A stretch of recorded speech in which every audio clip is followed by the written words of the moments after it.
Nós já devotamos muita atenção à estrutura molecular do DNA. Aqui temos duas vertentes de DNA, formando uma dupla hélice. E podemos olhar para sinais que indicam que isso de fato é um DNA. Em particular, podemos olhar para o açúcar de 5 carbonos encontrado sobre sua espinha dorsal. Vamos numerar os carbonos. Temos aqui 1 linha, 2 linha, 3 linha, 4 linha e 5 linha. Podemos ver que o carbono 2 não apresenta oxigênio ligado a ele, ou seja, não há grupo hidroxila no carbono 2. Por isso, sabemos que isso não é uma ribose, mas sim uma desoxirribose. Do mesmo modo, isso é uma desoxirribose, isso é uma desoxirribose, isso também é uma desoxirribose. Logo, temos duas cadeias de DNA, ou seja, duas cadeias de ácido desoxirribonucleico, uma vez que são constituídas de desoxirribose. Desoxirribose. Então, como deveríamos modificar a cadeia da esquerda, se quiséssemos que ela fosse uma cadeia de RNA mensageiro, sendo gerada durante a transcrição a partir de uma cadeia de DNA à direita? Bem, para transformar o DNA em RNA, precisamos transformar a desoxirribose em uma ribose. Para isso, precisamos adicionar ao carbono 2' uma hidroxila, que é o que eu vou fazer agora. Aqui o oxigênio e um hidrogênio ligado a ele. Vou fazer isto aqui embaixo também. Adicionar um oxigênio e um hidrogênio ligado a ele. Então, temos aqui dentro desse pontilhado o que nós chamamos de ribose. Ribose. Agora temos, então, a constituição de RNA na cadeia principal à esquerda e de DNA na cadeia à direita. Mas ainda não finalizamos nossa transformação de DNA em RNA na cadeia esquerda, pois as bases nitrogenadas do RNA são ligeiramente diferentes das bases nitrogenadas do DNA.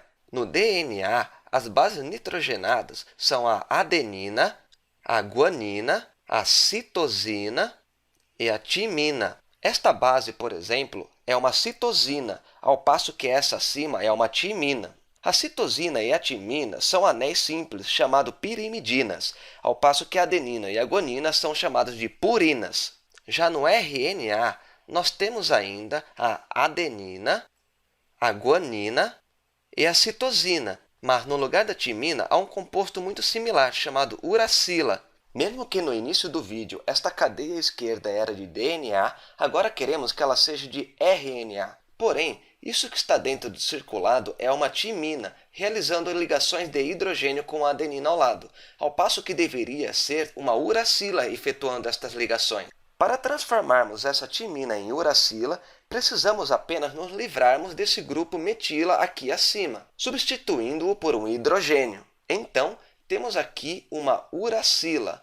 Uracila. Esse é o motivo pelo qual a uracila e a timina são moléculas muito próximas, isso é, são bases nitrogenadas muito semelhantes entre si e, consequentemente, desempenham um papel muito similar. Veja que, por isso, inclusive, tanto a timina quanto a uracila estabelecem ligações de hidrogênio com a adenina, e todo o resto continua naturalmente o mesmo. Uma questão interessante é: por que a timina e não a uracila, ou vice-versa? Com base no que eu li, a uracila é uma base nitrogenada um pouco mais propensa a erros. Ela pode acabar se ligando a outras coisas e, na codificação, é pouco menos estável que a timina.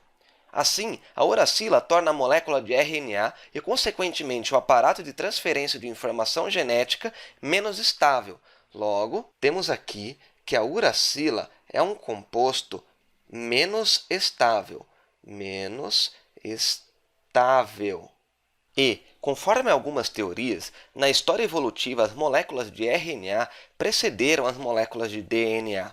Assim, nas fases iniciais da vida, havia muito mais alterações, mas mutações ocorrendo na codificação da informação, apontando a uracila como forte responsável pela mudança evolutiva, caracterizando sua vulnerabilidade estrutural como apropriada diversificação. Mas, na medida em que o tempo passou, a consistência na informação genética passou a ser evolutivamente interessante e, como consequência, o DNA passou a desempenhar um papel mais proeminente como principal molécula portadora dessa informação, uma vez que, em sua composição, a uracila é substituída pela timina, mais estável.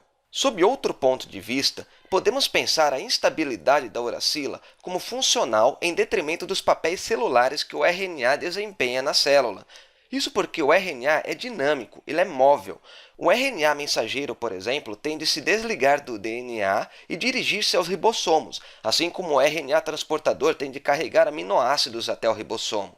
Tudo isso para que a maquinaria celular funcione adequadamente.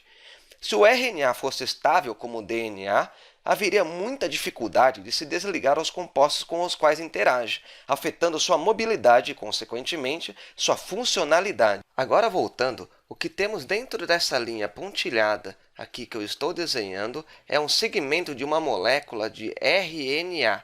Veja bem, um RNA. Se assumirmos que esse desenho representa o momento da transcrição, isto é, quando o único filamento de DNA serve de base para que a informação seja replicada para o RNA, então podemos inferir que a molécula no interior do pontilhado é um RNA mensageiro. Eu vou escrever aqui RNA mensageiro. A partir de então, o que está acontecendo aqui? Vamos pensar um pouco sobre isso? A orientação do RNA mensageiro consiste em um grupo fosfato, um carbono 5' outro 4', um carbono 3' e recomeça a sequência. Fosfato, carbono 5', 4', 3'. Assim, a orientação dessa molécula é de 5' em direção a 3'. Já na molécula de DNA, à direita, note que a orientação é contrária, pois temos aqui um fosfato, um carbono 3', um carbono 4' e um carbono 5', recomeçando fosfato, 3', 4', 5'. Desta maneira, a orientação do DNA é de 3' a 5'. Então, adotando símbolos para as bases nitrogenadas, temos aqui a nossa molécula de RNA mensageiro com seu sentido 5' em direção a 3'. Como temos aqui em cima uma uracila, vamos colocar aqui a uracila e, pelo mesmo raciocínio, temos aqui uma citosina, então vamos colocar aqui a citosina. Este segmento está sendo transcrito a partir de um segmento de DNA em seu sentido 3', 5', que, por sua vez, apresenta como base nitrogenada a adenina, então vou colocar aqui a adenina, e também a guanina, circulando aqui a guanina, vou colocar aqui a guanina. E ambos interagem entre si por ligações de hidrogênio, que eu estou colocando aqui em pontilhado branco. Agora, quais são os outros tipos de RNA? Já conversamos sobre isso em outros vídeos, mas apenas recapitulando, temos o RNA mensageiro, cuja função é reter temporariamente as informações do DNA e ser traduzido nos ribossomos, sintetizando as proteínas. Temos também o RNA transportador ou de transferência, responsável por transportar os aminoácidos até o ribossomo durante a síntese proteica. No vídeo que aborda a visão geral sobre transcrição e tradução, falamos sobre como o RNA transportador faz isso, ligando aminoácidos de uma extremidade ao ribossomo e emparelhando os anticódons da outra extremidade aos códons do RNA mensageiro.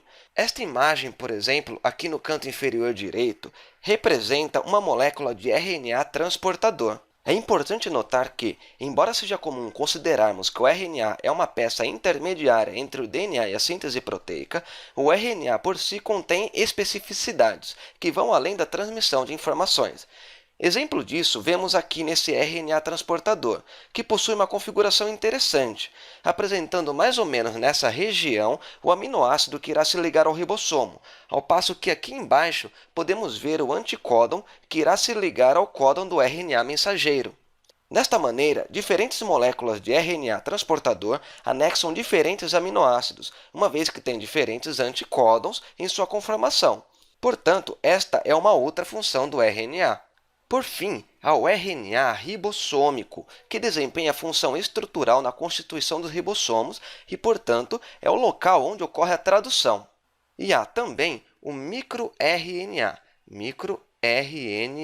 que são curtas cadeias de RNA responsáveis por regular a tradução de outras moléculas de RNA.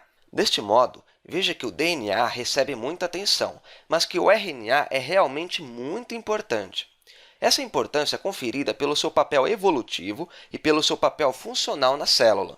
Sua importância evolutiva concerne, primeiro, na suposição de que foi o RNA o responsável pelas formas de vida primordiais, uma vez que tais formas provavelmente consistiam em moléculas de RNA autorreplicantes.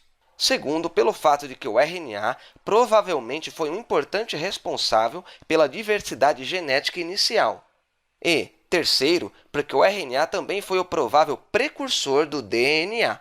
Já sua importância funcional na célula se dá pelo seu dinamismo e mobilidade, conferidos pela sua instabilidade em termos de reações. Portanto, o RNA é, de fato, muito importante.